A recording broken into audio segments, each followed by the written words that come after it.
Estás escuchando Vinimos, el podcast sobre vinos, espumantes y bebidas de Marisol de la Fuente.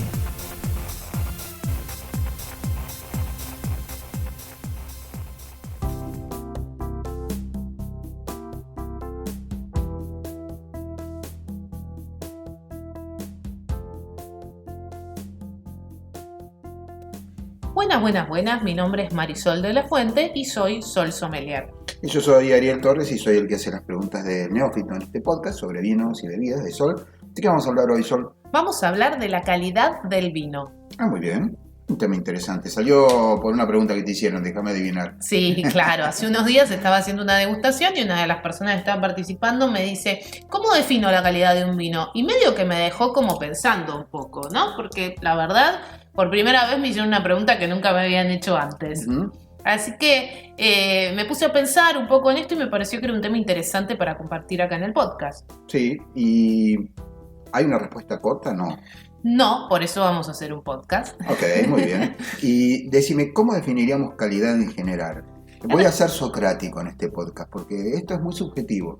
¿Cómo definiríamos calidad en general? Bueno, es una muy buena pregunta porque en realidad esto tiene que ver con una cuestión de definición de qué es calidad. Esta persona en realidad estaba asociando más la calidad a un vino que le gustaba más que otro y de hecho me dijo, tal que me gusta más es más caro que tal otro que no me gusta.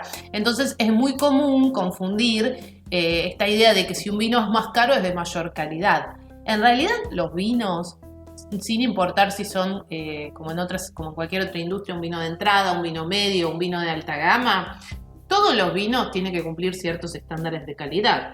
Uh-huh. Sí, porque es un alimento. Si no lo dan más, te lo saca del mercado y se terminó. Primero eso, y segundo que el proceso productivo de un vino, ya sea un proceso productivo industrializado o más industrial, más masivo. Sí, más automatizado. Más automatizado, exacto. O un proceso más manual, que es en general lo que se hace para los vinos de más alta gama. En cualquier caso, el proceso requiere un montón de cuidados. ¿Por qué? Como sabemos, el vino, como acabas de decir, es un alimento. En su proceso productivo puede ser de repente afectado por una bacteria y perdés todo. Necesitas tener una impecable sanidad en la bodega para que el vino esté en buenas condiciones. Por lo cual, yo no sé si me atrevo a decir que hay una definición de calidad. Eso te iba a decir. Me parece que en muchas de las herramientas, automóviles, un montón de objetos, incluso lo que se usa para construir, por ejemplo, una casa, hay niveles de calidad. ¿Okay? Pero cuando se trata de vino es mucho más difícil. Por ejemplo, una tijera de podar. Yo siempre tuve problemas con las tijeras de podar porque no podaban, o sea, no cortaban. Hasta que un día un señor de una jardinería, de un vivero, le pregunté, bueno, dame una buena. Y él me dijo, no, bueno, lo que pasa es que esas cuestan, me dijo, 5.000 pesos, un número, dentro de 10 años no vamos a saber de esos 5.000 pesos, mucha plata. Ahí sí hay una correlación, por el metal, por la construcción, etc. Ahora, en el caso de los vinos, es un poco más difícil, porque es cierto que no es lo mismo el vino que se produce de manera más masiva, los vinos que llamamos de entrada, que en general son los jóvenes, los del año, los de un año anterior, que vienen de viñedos, donde en general hay más plantas, donde en general hay más volumen, donde se cosecha a máquina y donde todo el proceso, como vos decías antes, está automatizado. ¿Significa que es de mala calidad?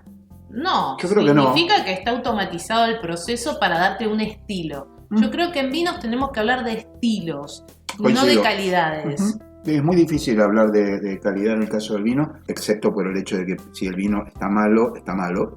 Y un vino malo que se echó a perder, ya es de mala calidad, digamos. Era de buena calidad y se echó a perder, porque es un alimento, insisto con esto porque es súper importante, uno lo ve, digamos, como un objeto más de culto, los de alta gama y tal, un vino de alta gama que se ajerezó, ya está, fue. Sí, o que de repente tiene algún defecto, que también puede suceder, los defectos le pueden pasar a los vinos de volumen o le puede pasar a los vinos de alta gama. De hecho, los vinos de alta gama tienen más posibilidades de tener defectos, porque algunos defectos, como el TCA, tienen que ver con el corcho, Y los vinos de alta gama son los que usan corcho natural, mientras que los vinos de entrada son vinos de taparrosca, son vinos de corcho sintético, porque no están pensados para evolucionar dentro de la botella. Déjame hacer foco en algo que se me acaba de ocurrir, que tal vez nos ayuda a... Vos hablaste de estilos, y es verdad. Yo diría que podríamos hablar de vinos de alta calidad, no digo alta gama, ni media, ni nada. Vinos cuando empieza a tallar la calidad como factor, cuando hay un tipo que le dedica más tiempo al diseño del vino. Mientras que en el otro caso ya más o menos sabemos qué vino vamos a hacer, más o menos todos los años lo hacemos igual. Es cierto, por ahí el diseño de un vino de alta gama hoy fue hecho hace 15 años o 20 o 100. Pero quiero decir, me parece que hay algo del orden de hay más tiempo de experimentación, hay más dedicación a vamos a sacar de esta parcela y no de las parcelas que haya en ese momento en el mercado. No vamos a hacer correcciones. O van a ser mínimas, digamos. O van a ser mínimas. Las intervenciones van a ser mínimas. De hecho, ahora que está tan de moda el vino con intervención mínima, ¿no? Estoy de acuerdo, de vuelta, creo que volvemos al mismo lugar. Estamos hablando de estilos, estamos comparando un estilo joven, fresco, frutado de un vino con taparrosca con un gran reserva que se pasó, no sé, 24 meses adentro de barricas, un porcentaje fue a barricas de primer uso. Y ahí en realidad lo que va a estar pasando es que ese vino, el que tuvo un trabajo, como vos decías, más manual, más cuidadoso, más personalizado, más de, si querés, no sé, incluso de diseño, si hablamos de un blend, va a ser un vino que va a ser más caro. ¿Pero va a ser más caro porque es de más calidad? No, va a ser más caro porque su proceso productivo es manual y es más complejo y se utilizan elementos como las barricas que tienen un costo elevado. Y eso se termina viendo reflejado en el precio. Dejemos el precio de lado, dos cosas. Por un lado, hay vinos jóvenes que tienen un montón de trabajo de diseño, así que ahí lo podemos, de nuevo, un vino fresco, joven, etcétera, puede ser de muy buena calidad, según este concepto de que hay alguien que le dedicó tiempo y diseño. Porque no todos los vinos jóvenes son vinos de producción masiva. Correcto. Hay vinos jóvenes que también fueron manuales. Bueno, hablamos de los rosados la otra vez acá. Exacto. Y todo el trabajo que tienen, y entonces, digamos, es bastante difícil conseguir un rosado que sea más o menos. Si no, no va a ser un vino agradable. Exacto. Posiblemente. Y por el otro lado, acá es donde entra lo que a mí me parece que es muy importante, que es el factor humano. Es decir, si a alguien le gustan los vinos jóvenes, bueno, le vas a dar un vino que estuvo 24 meses en barrica, que es pesado, con unos taninos que te dan... Digo, no le va a gustar. Seguramente. Entonces, no. Deberíamos separar la idea de calidad, que yo coincido con vos que tiene que ver con estilos, y ahora vamos a ver qué estilos de vinos hay, del gusto personal. A mí, por ejemplo, me gustan mucho los vinos salteños, los vinos con mucho tanino, con mucha madera, ese tipo de vino que a mí me gusta, pero también es cierto que es un vino que vos podés tomar de vez en cuando, porque si no, se hace cuesta arriba siempre esa clase de vino. Entonces, ¿qué estilos de vinos hay? Como para ordenar esto de sacamos la calidad y empezamos a hablar de estilos. Yo te diría que están los vinos jóvenes, como veníamos diciendo, que cuando yo digo de joven estoy hablando de, por ejemplo, ahora un vino 2020, 2019 hasta 2018, sería un vino joven. Y después ya nos empezamos a mover como a distintos niveles o graduaciones de vinos que ya empiezan a tener algún porcentaje de paso por madera, aunque sea poco, a los que empiezan a hacer los reserva, que si es blanco tiene 6 meses de paso por barrica y si es tinto 12, o gran reserva, que ya estamos hablando de vinos que van con evolución y que van a... La idea seguramente es que sigan evolucionando la botella, que tienen, si son blancos, 1 año en barrica en contacto con roble y por lo menos 2 años si es tinto en contacto con roble. Por lo cual, si pensamos en estilos, vamos desde estilos más frutados, más frescos, más fluidos, más bebibles si querés, más livianos en boca, y vamos subiendo en intensidad en términos de volumen, en términos de sabores, en términos de complejidad aromática, y ahí no es que hay como claros estilos, por lo menos para mí, es como que es un degradé que va subiendo, si querés, en intensidad, en color, en estructura, en complejidad aromática. Arrancás con notas frutales y terminás en un buqué súper complejo que podemos incluso hacer la analogía con un perfume, donde sentís que hay algo que te gusta y que te atrapa, pero es casi imposible identificar cada componente aromático porque se formó ese abanico de aromas y de sí, de sensaciones que es muy difícil de definir. Donde hay un gran abanico ahí, por lo cual no hablaría de estilos, sí hablaría de vinos que van mutando, evolucionando, cambiando y que también pueden tener estilos personales, porque en definitiva el enólogo pone parte de su estilo personal en la producción del vino. Ahora, hay rankings de vinos, ¿sí? Sí.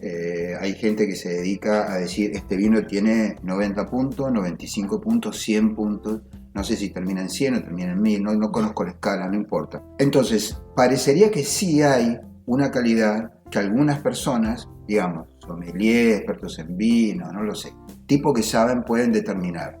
Ahora, esta calidad no está hablando de la misma calidad que cuando hablamos de una tijera de podar. Es otra cuestión. Ahí los tipos están evaluando, por ejemplo, esto que vos decías, cuán complejo es el vino, cuán equilibrado, digamos. Supongo que esas ya son muy sutiles. Sí, pero está bueno esto que vos decís, porque de paso va muy bien con el tema que estamos charlando, ¿no? En los rankings, lo que ocurre es que compiten vinos. Obviamente estamos hablando de degustaciones de catas a ciegas, catas técnicas, donde se van evaluando los distintos aspectos del vino, en la vista, en el olfato y en el gusto. Pero lo que se busca es identificar, se comparan vinos que están dentro de una misma franja, dentro de un mismo estilo, dentro de una misma, muchas veces, franja de precio. Y lo que hace por la ejemplo, persona... perdón, para aclarar, por ejemplo, Gran Reserva. Esa sería una definición argentina, pero base a la legislación argentina, Okay. La definición de Gran Reserva. Pero si sí, no, por ponele que ejemplo, son vinos de guarda. Okay, ¿Sí? okay. Supongamos, estoy recontra generalizando. Pero todos, no importa su procedencia, de qué región vienen, son de la misma, si querés, categoría. Entonces, lo que va a hacer la persona que está evaluando es decir, si en base a su conocimiento y su paladar y su entrenamiento, ese vino cumple con lo que se espera, con la expectativa que se tiene de un vino de esa categoría. Uh-huh. Pero de nuevo, hay un montón de subjetividad. Si vos sos un crítico, no importa, a ver, doy un ejemplo, americano, que está acostumbrado a probar vinos del Nuevo Mundo, cuando tiene que, no es lo que pasa, pero digo, supuestamente no está tan acostumbrado a vino del Viejo Mundo, cuando le toca evaluar, su paladar va a estar más acostumbrado a lo que conoce. Uh-huh. Entonces va a tener más dificultad para poder evaluar correctamente un vino de otra región vitivinícola. Entonces, de vuelta, ¿estamos hablando de calidad? En realidad estamos hablando de una evaluación de que indica si el vino, para ese set de catadores, cumple con las expectativas de un vino en esa categoría. Bueno, es en general también la manera en que se define calidad.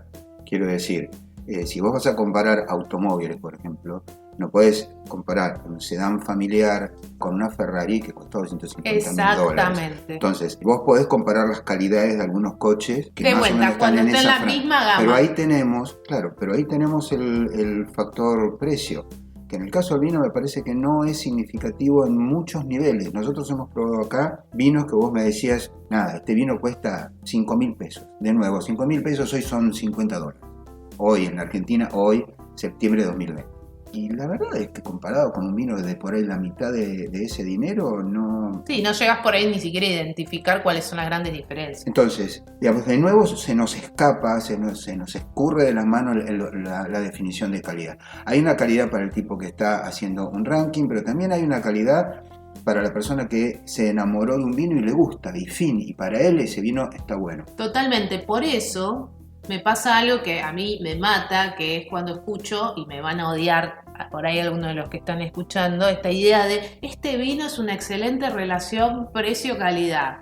¿Para quién? Digo, para el que le gusta. Para el que le gusta ese vino, para el que busca ese estilo, para el que está, no sé, tratando de ver qué es lo más barato que puede conseguir dentro de una categoría.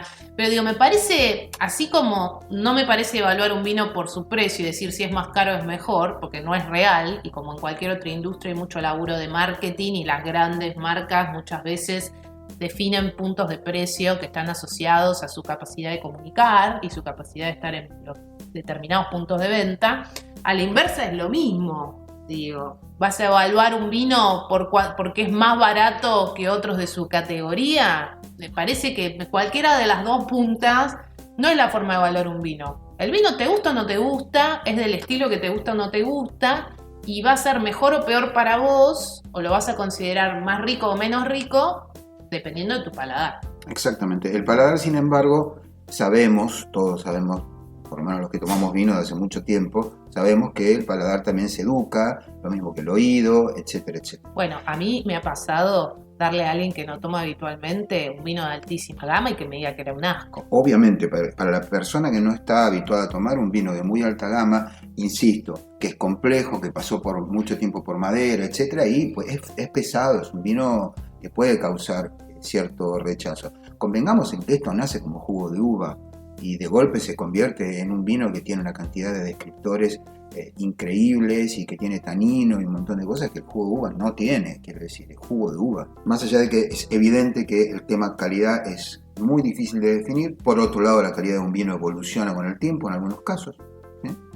No es lo mismo un vino de muy alta gama como acaba de salir de la bodega, después de que tiene toda una evolución en la botella, depende de cómo lo hayas cuidado, etcétera, etcétera. Así que el tema calidad en cierta forma es bastante subjetivo, insisto con que es un alimento, pero hay que tratar de, y esto nos pasa mucho cuando nos gusta, por ejemplo, un estilo de música, no oímos otro. Entonces me parece que en lugar de fijarnos en el precio, en la calidad, si tiene renombre, si no lo tiene, si es boutique, si no es boutique, si es de masivo, si no es masivo, etcétera, etcétera, habría que tratar de tener la mente abierta y explorar. Yo, por ejemplo, a mí los espumantes no me gustan, nunca me gustaron, y es altamente probable a esta altura de la vida que me vayan a gustar. Simplemente no es para mí, digamos, no es algo para mí. Pero esto lo puedo decir al aire, después de haber tomado muchísimos espumantes, de haber probado muchos espumantes. El tema de calidad, cuando uno lo asocia con el vino que le gusta, puede derivar en que a vos te parece que ese es el único vino que te podría gustar. Y yo siempre estuve enamorado del Cabernet Sauvignon en lugar del Malbec, hasta que conocí el Carner, hasta que conocí el Petit Verdot, hasta que conocí el Cabernet Franc, y yo sé que, bueno, hay vinos que me gustan más que el Cabernet Sauvignon. De modo que me parece que la exploración de una vinería, de las opciones, etcétera, obviamente siempre dentro de lo que uno puede pagar, porque como me dijo una vez un gran amigo, es un hobby caro. Es verdad, tiene razón. Pero creo que no habría que caer en la fijación, que es un poco lo que te pasó con esta persona que te preguntaba, que para el vino que le gustaba, era el vino de calidad, encima era más caro que el otro y ya ahí se terminó. Y no, y el mundo del vino es mucho más amplio. Hay 10.000 variedades de varietales de uvas. Sí, estoy totalmente de acuerdo y creo que me parece que definitivamente hay un laburo, si querés, entre comillas, divertido de entrenar el paladar. Total. De probar distintos estilos. No todos los estilos son para todos los contextos. No es lo mismo si estoy al lado de la pileta un día de verano con calor que si voy a una cena a comer un plato sofisticado de algún chef o si estoy en el asado con los amigos. Cada contexto es distinto, cada momento es distinto. Y el mayor contexto es uno mismo. Exacto, y hay días que estás de humor para un tipo de producto, a vos no te gustan los espumantes, a mí me gustan, pero hay días que tomo espumante. No tomaría espumante todos los días y no por eso voy a decir que es de menor o mayor calidad que otra bebida. Pero te voy a decir sí que hay una definición muy concreta de calidad en el caso del vino. A ver. Es el vino con moderación. No nos olvidemos que tiene alcohol y ese es el vino de calidad. No importa si es un vino más económico, un vino de muy alta gama. El vino de calidad, ¿sabes cuál es? El vino con moderación. Sí, totalmente. El que te gusta a vos, siempre tomado con moderación. ¿Cómo se llama esto? Mínimos. Aquí vinimos, claro que sí. Nos vemos en el próximo capítulo de Vinimos.